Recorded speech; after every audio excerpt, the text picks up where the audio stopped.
Өдрийн мэнд бодол эзэн подкаст эхэлж байна. Та бүхэндээ өөрийн сүнсний сэрэлтийг барьж аваад түүнийгээ даган дотоод оршихуй руугаа нэвтэрч түүнээс гарах дотоод шин мэдлэг мэдээллүүд энэ сүнслэг даалж ертөнц тэдгэрийн талаар юм бодит туршлага туллаа хуваалцж байгаа. Тэгэхээр өнөөдөр та бүхэндээ яг мэдрэмж, ухамсар хоёр хэрхэн хоорондоо холбогдож энэ хүн гэдэг системийг бүртгүүлж байна. Өөрөөр хэлбэл мэдрэмж гэж яг юу юм? Ухамсар гэж яг юу юм те? Энэ хоёр юугаараа ялгаатай юм? Энэ хоёрын бүр цаад уг мөн чанар нь юу юм те?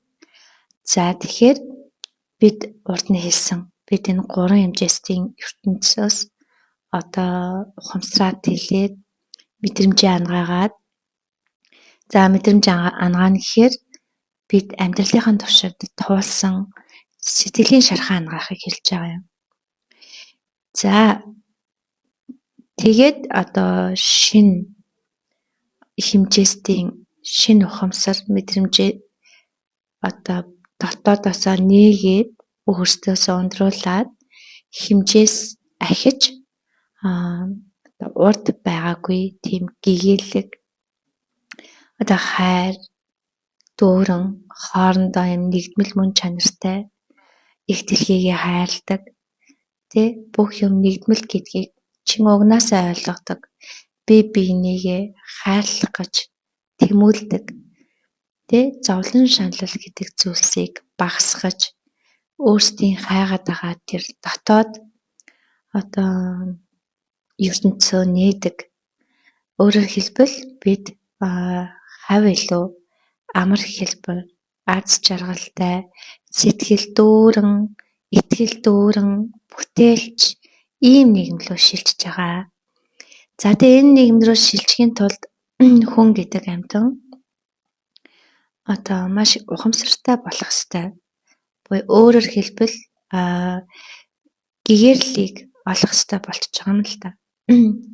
За гэгэрнэ гэдэг нь юу гэсэн үг вэ гэхээр бидний сүнс дотроо одоо бид доод давтамжуудад амьдарч байгаа бол бид амьдрал дээр юм айцын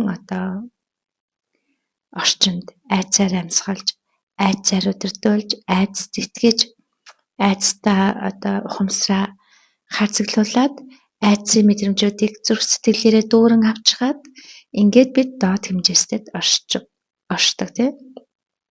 үүнийгээ бид нэр шинж чанарын ертөнц гэдэг.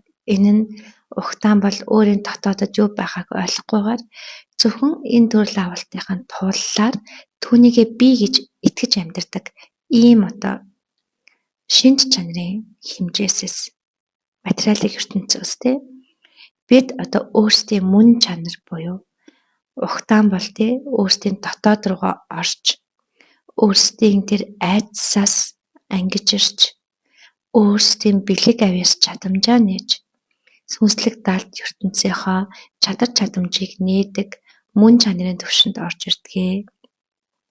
За үүнээс цаашаа бид сүнсээ буюу дотоод оршихуйхан дотоод руу аялаад өөрсдийнхөө сүнсийг хөгжүүлээд бид энэ сүнснийхаа бүр амин чанарыг нээдэг юм аа. Энэ амин чанар гэдэг нь жинхэнэ сүнсний маань хамгийн анхдагч амь бий болоход орж ирсэн цэвэр ухамсар, цэвэр мэдрэмжүүдийг агуулсан даалт ертөнцийн хийгдэх хөлүүд нь маш хүчтэй хүрдэг. Өндөр чадамжит яг энэ сүнсний амин чанарыг нээдэг.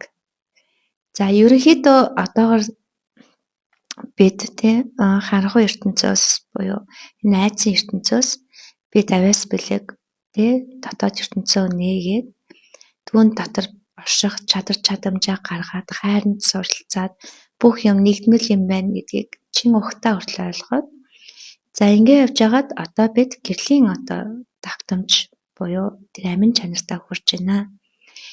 За тэгэхээр хүн болгонд энэ ухтаа бол би Угтаа бол би уг уг энэ одоо дотоод тэр гүн рүүгээ бид улмал ойртож байна тий. За тэгээд энэ аяллалын турш бид нэг л зүйлийг маш сайн ойлгож байна. Энэ нь мэдрэмж ухамсар гэдэг хоёр ойлголт байдгийн байна. За үүнтэйгээ хэрхэн ажиллах вэ гэдэг тал дээр туршлагажиж ирлээ. За тэгэхээр ерөнхийдөө сүнс буюу бид дотоод оршихуй руу ороход тий мөн одоо шинж чанараараа энэ доод хэмжээст оршиж байхдаа бид ухамсар суурьтай эсвэл мэдрэмж суурьтай эсвэл энэ ухамсар мэдрэмж хоёрыг хослуулан оршиж байдаг юм байна. За ухамсар гэж яг юу юм бэ тий? Ухамсар гэдэг бол маш хөнгөн эрчим. Бидний одоо тархины үйл ажиллагаа бидний мэддгээр бол тий. Бид тархиараа боддог. Бид тархиараа аливаа шийдвэрийг гаргадаг. Бид зүрх сэтгэлээ хаачаад яг тархиа ингээ бүрэн нээх юм бол бид робот шиг энэ зүрх сэтгэл гэдэг юм чинь биднэрт тийм амьдлын мэдрэмжийг өгч биднийг юм амьд гэдгийг одоо тодорхойлж идэг гэхүү дээ. Тэгвэл мэдрэмж буюу зүрх сэтгэлээ бид хаахад хүнд зөвхөн одоо тархиараа бол оюун бодол тий түүнийг ингээд гой нэрээд одоо хамгийн шим одоо шүлттэй огт чанарыг нь бид нар ухамсар гэж хэлээд байгаа. За тэгвэл мэдрэмж буюу зүрх сэтгэлээ бид нар хаавал бид нар яг робот шиг болдог бахнэ. За робот гэхэд арай хэцүү тий бид компьютер шиг болдог. Өөрөөр хэлбэл ухамсар тий дандаа ажиллахдаа маш хөнгөн, юунд ч торохгүй, юунд ч хайрцаглагдахыг хүсдэггүй. Ухамсар үргэлж тэлхийг хүсдэг. Үргэлж. За тэгвэл одоо жишээ нь ухамсар суурьтай амьдардаг хүмүүсийн тухай яриа тий. За жишээ нь би яг өөрийнхөө суурийг ингээд нээхэд би ухамсар суурьтай. За энэ амьдралдаа юмд ингээд маш их хариуцлага өрөх чадвартай байдаг ухамсар суурь. Бүхнийг өөртөө багтаах хүсэлтэй, чадвартай, аливаа зүйл дээр тий мэдрэмжээ унтраацсан байгаа учраас дан ухамсар бол одоо мэдрэмжинд автаж тий зүрх сэтгэлийн тэр шаналл, тэр өвчлөл, тэр нэг гаццсан төвхтэй мэдрэмжүүдийг мэдэрдэг учраас маш их чөлөөтэй яг үннийг хэлгээд ухамсараар оршиход. Тэгээ сэтгэл хөдлөл гэж тэ хүний одоо характерыг үүсгэж байдаг эдгээр зүйлсүүд байдг учраас маш төвчээртэй юмны ард гарч чаддаг. Бүхнийг ингээд нэг багтаах, бүгдийг ингээд нэг одоо багтаасан онцгоор харж чаддаг гэхүү те. Нэг иймэрхүү. Энэ бол ухамсар суурь те. Хүн мэдрэмжээ хаагаад яг ухамсар дээрээ байх юм бол хязгааргүй тэлэх чадвартай юм. Хязгааргүй. Хүний дотор одоо бүгд багтана. Энэ оршиж байгаа бүх зүйл оршихуй. Тэ? Оршиж байгаа бүх зүйл түүнээс ч гадна оршихгүй байгаа, оргүй хасанд байгаа бүх зүйл. Түүнээс ч гадна тэ бидний үнэндээ энэ оршиж байгаа энэ оршихуй маань одоо хиймэл оюун ухаан шиг гэхүү ухамсартай түүний бүтээсэн мэдрэмжүүдтэй байдаг бол бид энэ оршихуй огторгүйгээс цааш хайлаад явхад яг цэвэр бодит мэдрэмж, цэвэр бодит ухамсар буюу тэг гэрлийн төлөврөөгөө хүрч байна одоогоор. За үүнээс цааш юу байхыг одоогоор мэдэхгүй байна. Гэтэ юутаач одоо хүрсэн одоо төвшнөө Тэ нэг ингээд одоо үг хэлэнд багтаагаад тайлбарлах юм бол нэг ийм шүү төвшөнд байна. За тэгвэл ухамсар өөрөө маш хөнгөн эрчимтэй. Тэгээд бүх юмыг өөртөө багтаах тийм агуу одоо суурьтай байт юм байна. Оршиж байгаа бүхэнд ухамсар хадгалагдана. Оршиж байгаа амьд тээсэн бүхэн ухамсараар бие биетэйгээ холбогддгоо. Гэхдээ яг үүнийгээ одоо бидний энэ материалын амьдрал дээр бол хүмүүс мэддэггүй юм тий. За гэтэл энэ ухамсар гэдгийг одоо маш ингээд өглөө гүн гүнзгий ойлгох юм бол амьтаа бүхэн ухамсартай юм бол амьтаа бүхний ухамсартай болгон нэвтэрч орох боломжтой юм аа. Өөрөөр хэлбэл те энд суралцсан энэ ухамсарын нууцыг нээсэн хүмүүс хин нэгний оюун бодол ухаан ухамсарыг одоо уншиж чадах юм аа. Тэ эдгээр чадамжууд ингээд даалт ертөнцийн нэгдээд яг ийм ухамсар суртай хүмүүс өөрийн дотоод ертөнц рүү гүн гүнзгий орохын хэрээр энэ ухамсараар тоглож сурдаг гэхүү. Ухамсарыг ашиглаж сурдаг. За ийм тохиолдолд бид тэ ухамсар суураараа бодлын эзэн болж чадна. Мэдрэмжгүйгээр бид нар шууд бодлын эзэн болох боломжтой. За бодол гэдэг зүйлийг ил ертөнцөөс ч бидэнд бидний мэдэрсэн мэдрэмж тэ бидний цуглуулсан мэдлэг оюун тэдгэрийн логик гүйлгээ ухаанууд за тэгээ бидний итгэл үнэмшлүүд бидний орчин тойрны нөлөөллүүд за түүнээс гадна ил ертөнцөд тэ бусдын нөлөөлж байгаа нөлөөллүүд за ийм зүйлсээс бидэнд бодол өсөж байгаа ил ертөнцийн маань бодол тэ тэгвэл даалт ертөнцийн бодол бидний даалт ертөнцийн одоо оюун ухаан ухамсар даалт ертөнцөд бидний харахгүй байгаа тэр олон амьтай сүнслэлүүд амьд оршнолууд тэ энэ даалт ертөнцийн маш олон хэмжээсээ ухамсарууд бидэнд нөлөөлж байгаа. Тэгээ эдгээрээс бодол орж ирж байгаа. Түүнээс гадна даалт ертөнцийн мэдрэмжүүдээс маань бодол орж ирж байгаа. За тэгэхээр ерөнхийдөө бодол гэдэг бол ил даалт ертөнцөд орших бидний одоо ухамсар мэдрэмж тэдгээрээс үүдэлтэйгээр бий болдог гэдэг нэг ерөнхийд нь ойлгочих болно. За бүр нарийн одоо яриа те бүр нарийн яриа. За жишээ нь би өнөөдөр төрөл авалт хийгээд за бүх сурсан мэдсэн зүйлээ өөрийн мэдсэн зүйл учраас мэдлэг оюун гэж нэрлэлээ. Энэ мэдлэг оюун дээр толгуурлаад энэ мэдлэг оюуныг цуглуулахад авсан мэдрэмжэн дээрээ одоо суур аваад энэ мэдлэг оюун хоёроор нийлүүлээд бид одоо альва зүйл дээр дүгнэлт бодох үйл явцыг хийдгээ. За энэ үеэр бодол орж ирж байгаа юм аа. Энтэс бодол орж ирлээ. За энэ бол ил ухамсарын бодол. За тэгвэл даалт ухамсарын бодол яадаг бахна вэ? Бидний даалдад орших тэ оюун ухаан ухамсар тэдгэрийг одоо цуглуулахад давхар үүсэж байгаа тэр мэдрэмжүүд эдгээр нь бидний даалт ертөнцөөс орж ирж байгаа одоо бодол гэж ойлгож болгоод ерөнхийдөө за тэгвэл энэ бодол гэдэг юм чинь тэр чигтээ бидний амьдралыг бүтээгээд байгаа.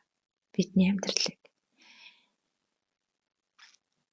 За тэгвэл хэрвээ хүн дан ухамсар дээрээ 100% байж байгаа үед бид мэдрэмжгүйгээрээ оршиж байгаа үед бид оюун бодлоо зэгцлэхэд оюун бодлороо ил даалт ертөнц рүүгээ одоо ороход те энэ бодол гэж зүйлийг ашиглахад их хялбархан байдаг.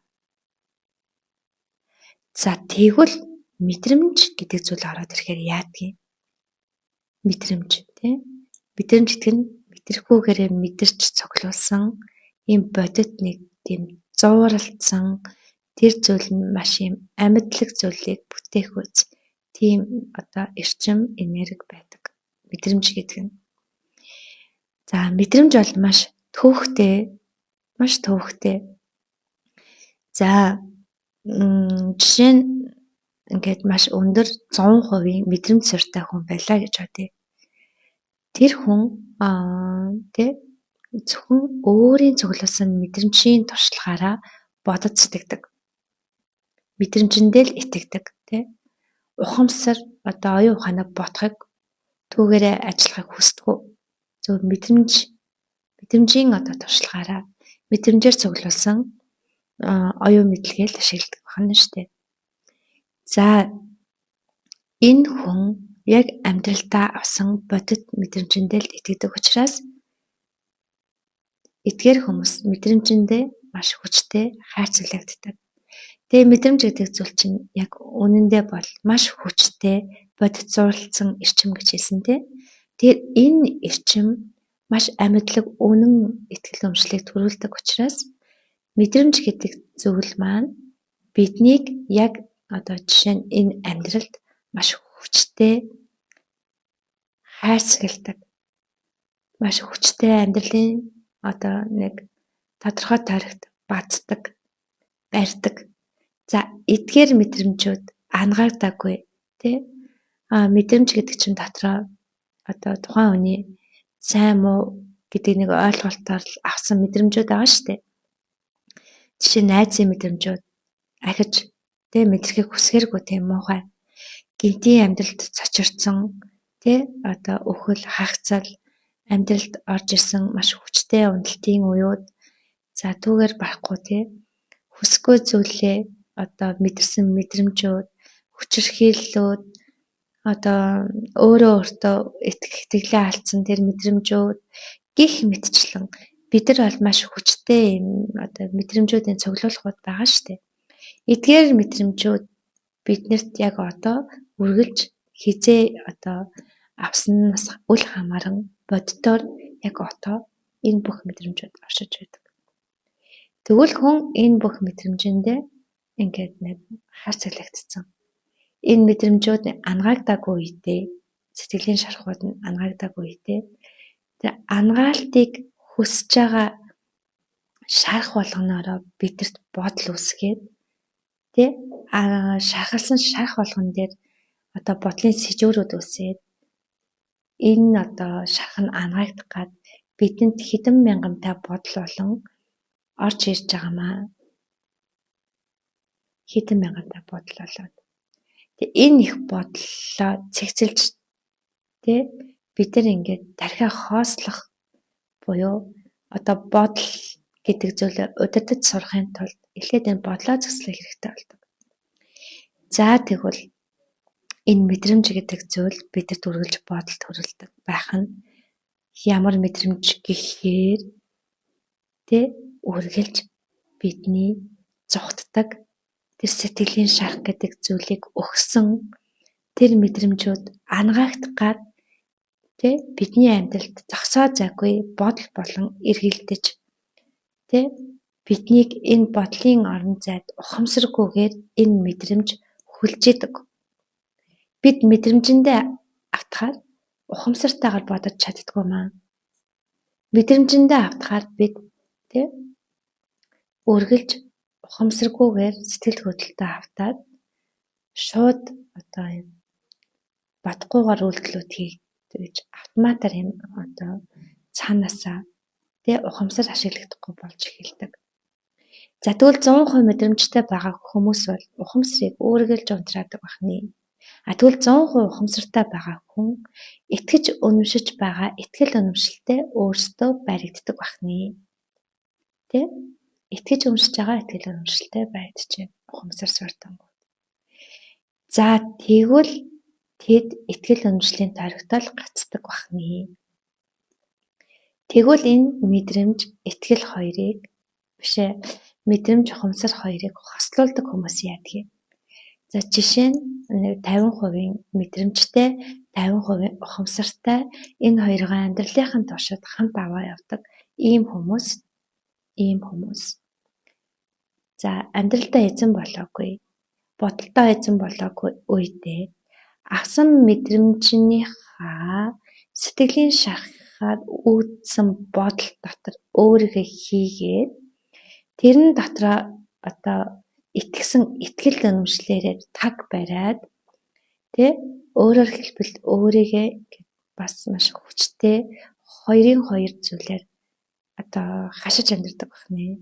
Буюу өөрийгөө жижиг тарихт эргүүлцдэг байна тийм. За энэ мэтчлэн одоо жишээ нь мэдрэмжийн 70% таа, ухамсар нь 30% таа ч юм уу тийм. Ингээд эдгээр ингээд тодорхой хуваар нийлэмж аваа явж байгаа.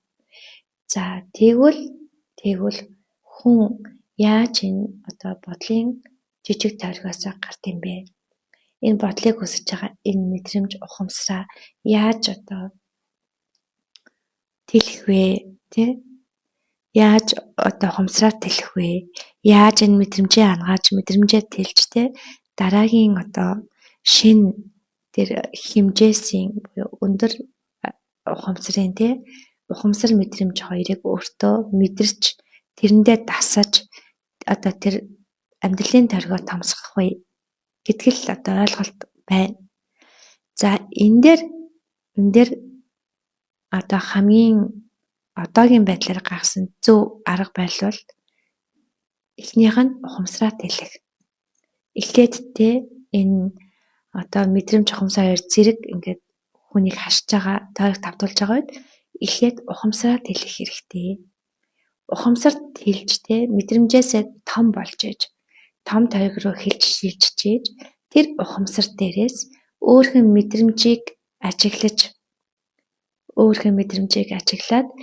тэр одоо хүчтэй автуулаад байгаа шархуудаа олж ухаарч тэрнтэй холбоотой ухаалын ангаалтуудыг хийж өөрийгөө хайрлаж, бусдыг хайрлаж, хайранд суралцаж одоо өөрөө хохирогч төвнөөсөө гарч бусдыг буруутгахаа болж бүх хариуцлагыг өөрөө өөртөө өөрөх замаар өөрөө өөртөө эзэн болсноор энэ одоо тойргоо томсгодог юм аа.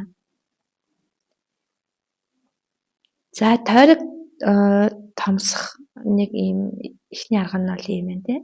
За тэгвэл 100% ухамсар суртай хүн яах вэ? За тэр хүн зүгээр ухамсараар тэлхэд л болно. Итгэл үнэмшлүүдэд тавьж явуулаад илүү одоо хүлээн зөвшөөрөлтөөр дараагийн одоо ухамсарлуугаа тэмүүлгээд л хангалттай байна. Тэгвэл дан мэдрэмж суртай хүмүүс яах вэ? Дан мэдрэмж суртай хүмүүсийн одоо тэр мэдрэмжээс нь ангижруулах энэ тул одоо өмнөх мэдрэмжийг үгүйсгэх өөр цоо шин мэдрэмж орж иржээч л тэр хүмүүс хүлээн зөвшөөрөл гэдэг зүйл нь бий болно. Өөрөөр хэлбэл шин мэдрэмжинд дурлах хэрэгтэй. Амьдралдаа авсан мэдрэмжүүдээ ханаж болохгүй. Хүн ингээд нэг одоо дөнгөж төрөх үеэс ахуулаад одоо өсөн тойрных процессто үргэлж шин мэдрэмжүүдийг авч идэг. Өмнөх мэдрэмжүүдийг шин мэдрэмжүүд дарж шин мэдрэмжийг одоо суралцаж тэмүүлэх хүчээр одоо мэдрэмжийн тойрог тэлж идэг. Гэтэл амьдрал нэг одоо 30-40 насыг төгөөд ирэхээр энэ амьдралаас авах ерөөхдөө нэг шин мэдрэмжүүд дуусаад эхлэхээр хүн одоо өмнөх бүх мэдрэмжүүд нь шин мэдрэмж авахгүй байх учраас сэргээд маш хүчтэй энэ бүх сэтгэлийн шарах мэдрэмжүүд нь одоо бүгд ингээд идэвхжиж эхэлснээр хүн энэ амьдралдаа нэг дүгнэлт хийх. Амьдралын энийг одоо мэдэрсэн энэ тойргоос гарах сонголт хийх. Эсвэл үүндээ үргэлж живж сэтгэлийн шарах болгоноо мэдэрч зовж амьдрах гэсэн нэг ийм л сонголтонд ирж байгаа. Ерөнхийдөө бол за тэгвэл ердөө бид яг ийм 100% ухамсар суртай хүмүүс бол дажгүй тэлждэг байна. Мэдрэмж суртай хүмүүс бол хамгийн хэцүү тэлдэг хүмүүс ахны. Тэ?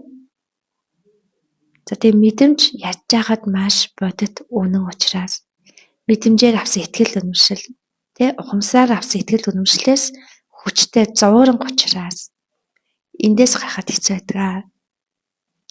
За ийм хүмүүсийг хэн гаргахад тусалцах вэ гэхээр нэлээд өндөр ухамсар суртай, бүхнийг ойлгох чадвартай, тэ бүгдийг уртаа багтаад сурсан ухамсар суртай хүмүүс л эдгээр хүмүүсийг одоо ухамсараараа ойлгуулж, ууггүй одоо хамтарч бас одоо энэ мэдрэмж суурийг нь тэлнэ. За ерөнхийдөө бол нэг иймэрхүү л ойлголтууд байна. Ухамсар мэдрэмж хоёр. Тэгвэл бид одоо сэтгэл хөдлөл гэдэг зүйл бол тэжигтэй мэдрэмж учраас бид нар одоо жижиг таргаас гарахын тулд мэдрэмжээ одоо унтраад сурах хэрэгтэй байдаг. Бид нар мэдрэхийг хүсэхгүй байна. Мэдрэмжээ унтраа гэдэг хамаанд өгч эхэлснээр тэ ухамсар суртай байхыг хүсэж эхэлснээр бид нар амьдралаа хөндлөнгөөс харж өөртөө ажиглагч суурийг нэмж эхэлдэг. Энэ ажиглагч суур биднийг жижиг таргаас гарахад их одоо тос дэм болдог. Хүн яг ингэж өөрийгөө ажиглаж, өөрийгөө мэдэж хаанагаа хүлээн зөвшөөрч юу хийгээ явж байгаа ухаарч тэ өөрийгөө боддоор энэ ухамсар суураараа ажиглагч хийж одоо өөрийнхөө хідэн талаас нь дотроосоо гаднаасаа тэ ингээд бүх үйлдэл мэдрэмж бүх зүйлээ анзаарч ажиглаж сэрж санаж одоо сэрж эхэлснээр тэ хүн энэ таргасаа гарах боломжтой болж байгаа. За тэгвэл сэрэлт гэдэг зүйл ердөө энэ одоо зүйлсийг л зөв удирдах сурчих юм бол тэ тэгээд дээрэс нь одоо урдны подкастууд иржсэн энэ итгэл гэдэг зүйл энэ төвлөрөлт гэдэг зүйлсийг зөв авч дотоод руугаа гүнзгий одоо хүчтэй тэмүүлэх процессор өөрийгөө тэ бүх төвшөнд ангаах боломжтой. За өөрийнхөө сэтгэл мэдрэмжийг ангаахын тулд ухамсар суртаагаар сүнс рүүгээ буюу дотоод оршихуй руугаа ороод өөрийн дотоодод байх тэ өөрийгөө хүн өөрөө л сайн мэдэх учраас биднийг хэн сайн ангаах вэ гэхээр бидний дотоод оршихуй л сайн ангаана. Тэгвэл дотоод оршихуйгаас орж ирэх тэ өөрийн зүрх сэтгэлээс булиглах тэр зөв мэдрэмж зөв одоо сэтгэлийг барьж авснаар бид одоо байгаа энэ одоо өвчлцэн сэтгэл мэдрэмжээ өөрийнхөө дотроос ангаах юм аа. Өөрийнхөө дотроос ангаана. За яаж ангаах вэ гэхээр бид дотоод оршихуйгаа нэвтэрхийн ирээд бид нар өндөр дээд хэмжээсийн даалж ертөнцийн чадар чадамжууд тэ өөрийн доод одоо оршихуйн бас мэдрэмж одоо юу сэтгэл мэдрэмжүүд рүү бас ордог. Тэгээд энийгээ дээд мэдрэмжин дээр тулгуурлаад доод мэдрэмжүүдэд ангаах замналаар өөрөө өндөр дээд эрчим энергиэр өөрийгөө ангаах процесс руу орчиж байгаа юм. Хүн өөрийгөө хайрлаад өөрийн дотоод ертөнцөө ойлгох гэж хичээж тэ өөрийгөө хинбэ гэдгээ бүрэн ухаарч өөрлөгөө зөвлөж эхэлснээр өөрийгөө ангаж байгаа гэсэн үг байхгүй юу? Ерөнхийдөө бид дотоод оршихуй маань үргэлж биднийг өөрлөгөө татаж тэ өөр дээр ирэхийг хүсэж байдаг. Гэтэл бид үргэлж асуудлыг гаднаас хагас сурцсан учраас дотроос нэгж байгаа тэр мэдрэмжээ гаднаас нөхөх гэж оролцсноор улам өвддөг, улам ядардаг, улам одоо өвчлөдөг.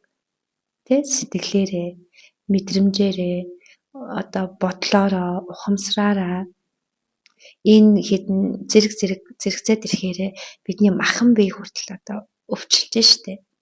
Тэгэхээр бүх өвчний гол суурь ердөө л өөрийгөө олооч гэдэг мессеж тохио байдаг. За та сэтгэл мэдрэмж чинь маш их шарахтай, сэтгэлийн өндөр төвхтэй мэдрэмжүүд ихтэй, амар тайван байж чаддгүй, сэтгэл готролд их хүчтэй ордог, байнгын айдас түгшүүртэй, бүх юмнаас зочимдгой, аливаа зүйлийг эхлүүлэх зориг хүрдэггүй, бүх юмны ард нуугдах хүсэлтэй, өөрөө өөртөө итгэдэггүй, энэ бүх зүйл чинь ердөө л тэр өвчлөсөн мэдрэмж сэтгэл чинь юм аа. Шахалцсан шарах юм аа. Бидний зүрх сэтгэлийн бидний амьдралаараа авч туулсан тэр их айдсын цуглуулгууд юм аа. Тэгвэл өвнийгээ хэн сайн ангаах юм гэхээр хүн өөрийн дотоод ертөнцөөрөө өөрөө л хамгийн сайн ангаж чадна. Яаж вэ? Өөрийн дотоод руугаа чиглэснээр, өөрийгөө ойлгож хайрласнаар. За өөрийгөө ойлгож хайрлаад, өөрийгөө ухаарад ирж байгаа хүн бусдыг яг өөрсдөө хүндэлж хайрлаж, тэдний орон зайд хүндэтгэл үзүүлж, тэднийг өөрөөр нь байхыг хүсэж эхэлдэг.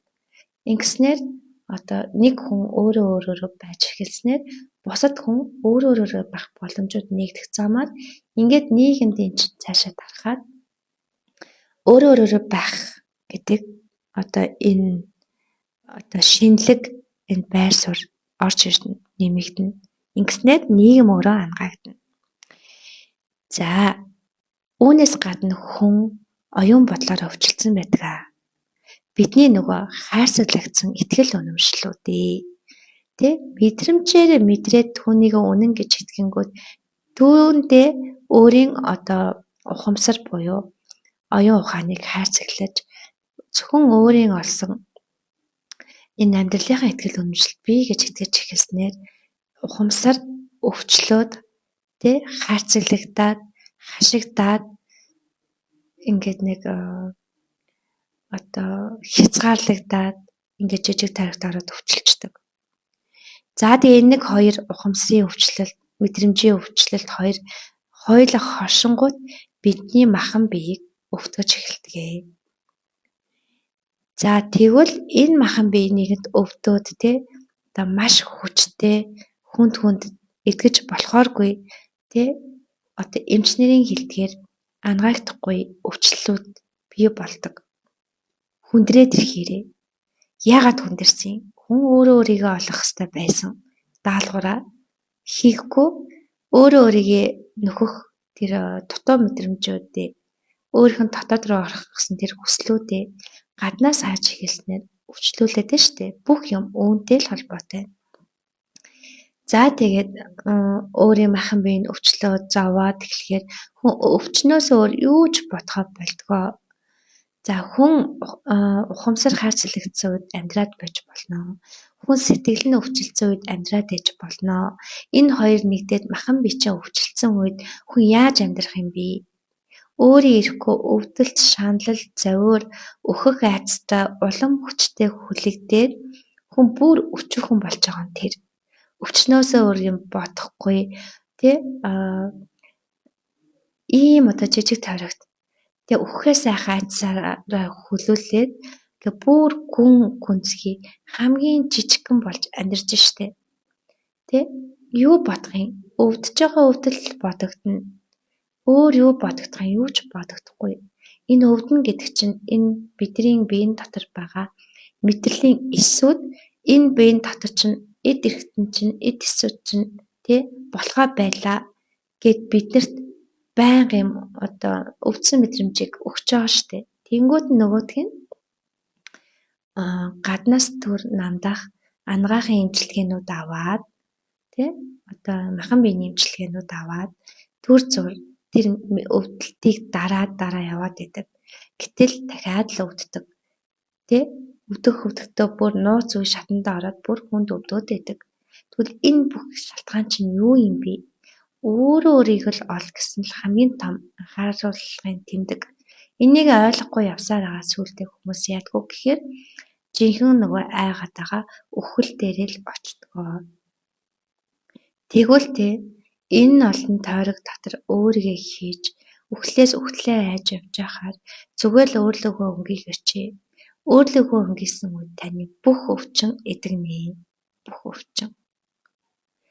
Өөрөө өөрлөгөө орж өөрийнх нь дотоод тэр хүсэл мөрөөдөл тэмүүлэл өөрсдийнхөө энэ дэлхий дээр энд яах гэж ирснээ ойлгох тэр их ухаарлууд энэ болгон чинь биднийг ангааж идэг. Энэ болгоо ангааж идэг. За тэгэхээр өвдөлт гэдэг өвчин гэдэг бол зөв гарцаа болоод зөв уг шалтгаанаа таниад явах юм бол бүрэн идэгдэг. Бүрэн идэгдэг. За жишээ нь одоо сайхан одоо манай баг охин нэлээд хүчтэй өвдлөө. За тэгэхэд бид одоо би ингээд дотоод тошруугаар нэвтэрсэн өндөр дээд сүнслэг даалж ертөнцийн чадамжуудаа нэг ч гэсэн байгаа учраас өвдөлтийн гол шалтгаан дээр нь төвлөрлөө. За тэгэхэд дотроос нь одоо хандлтаар юу гэж орж иж байна вэ гэхээр өвдсөн шалтгаан энэ охины одоо бие организмд биш ээ. Одоо ээж аавд нь байна гэх юм уу те. За тэгээ яах юм гэд үзэхээр дахиад цаашаа ухагдана. Гэх мэтчлэн энэ дээр ажиллах юм бол охин өвдгөө болчих юм байна гэд ажиллахад охин өвдгөө болчихж байгаа байхгүй.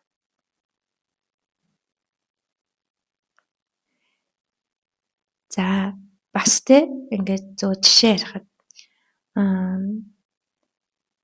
магадгүй ингээд зарим хүмүүс ингээд одоо хөөсөн солигдсон юм шиг байдаг.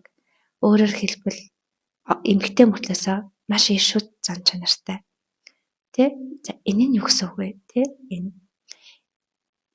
Энэ нь амьдралдаа эмгтэй одоо байх юм бол сул дараа байх юм бол энэ сэтгэлийн шархуудыг их олон авчихсан тийм мэдрэмжтэй хүмүүс энэ бол зөв нэг жишээ шүү өөрийн ирэхгүй өөрийгөө эмгтэй гэдгээ одоо өгөөсгөж эрэгтэй хүн шиг болгож өөрийгөө хамгаалж байгаа тэр бодол нь мэдрэмж нь өөрийн ирэхгүй эрэгтэйлэг болоод өөрийн ирэхгүй их шууд зан чанартай болж эхэлдэг.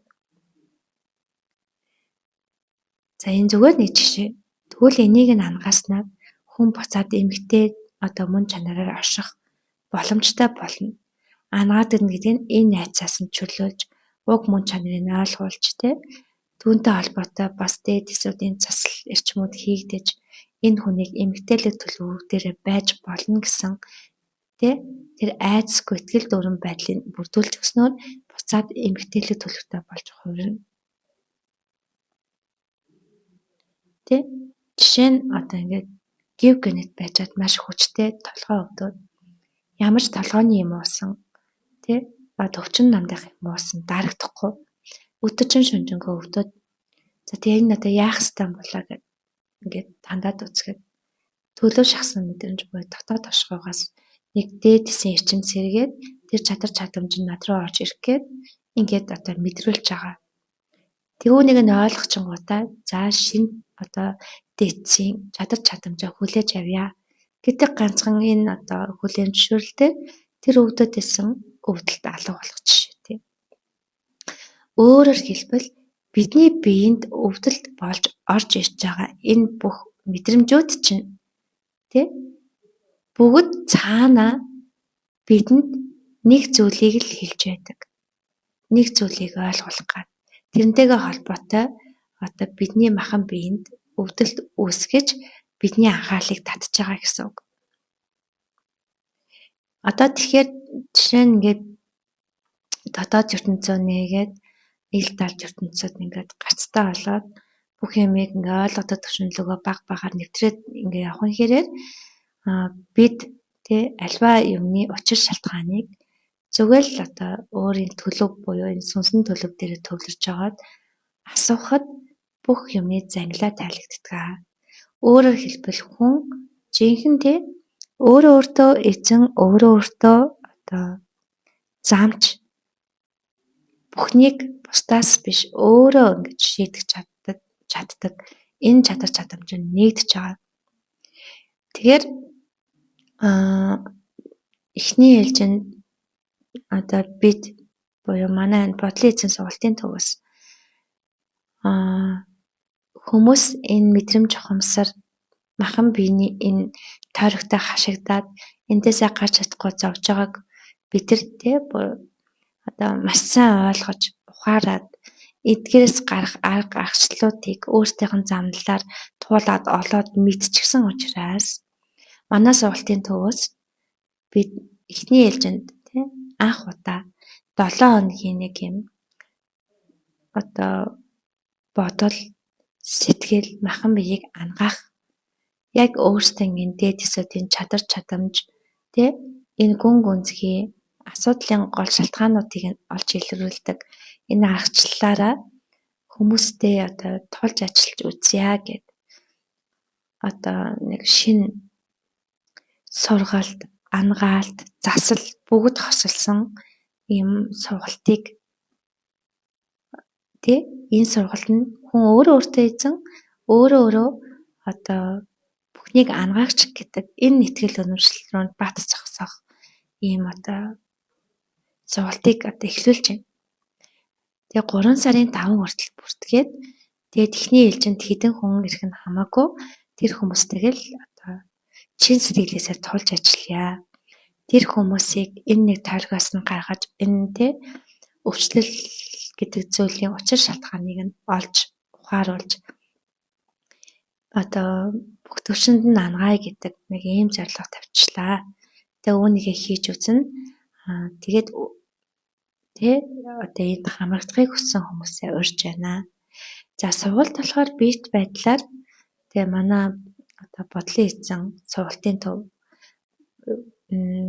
натурын зам дагуу UB 5-ын 10 давхарт одоо 1003 дотод байгаа. Тэнд одоо 7 хоног үргэлжилж нүүр тулахаар шийдлээ.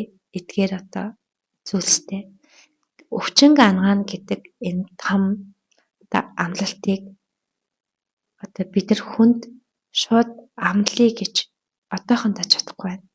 Гэхдээ энэний учрыг олох тодорхой хэмжээний төвшөнд хүрсэн гэдгийг бид мэдсэн учраас хийж үзэхээр шийдлээ. За тэгээ та бүхнийгээ энэ 7 хоногт ирж өөртөө ангаах энэ сургалтанд суухыг урьж байна. Сургалт маань ерөнхийдөө 300 мянган төгрөгийн төлбөртөөр эхний ээлжинд явагдах гэж байна. Учир нь бид энэ хүн гэдэг одоо энэ систем биш тэр хүний энэ бодлыг ангаах гэж биднээс таандалт хийх гэж нэлээд цаг зарцуулагддаг юм шүү. Тэгээд олсон тэр ангаалт асуудал шийдлийг бид нар одоо шийдэх гэж бидний дээд одоо эсүүдийн эрчим энерги нэлээдгүй зарцуулагддаг юм аа. Тэгээд хүний энэ итгэл үнэмшлийг өөрчлөн 7 хоногийн дотор гэдэг бол нэлээд одоо дээд эрчим энергийн төлөвтэй байдаг үйлүүд учраас бид яах аргагүй эхний ээлжинд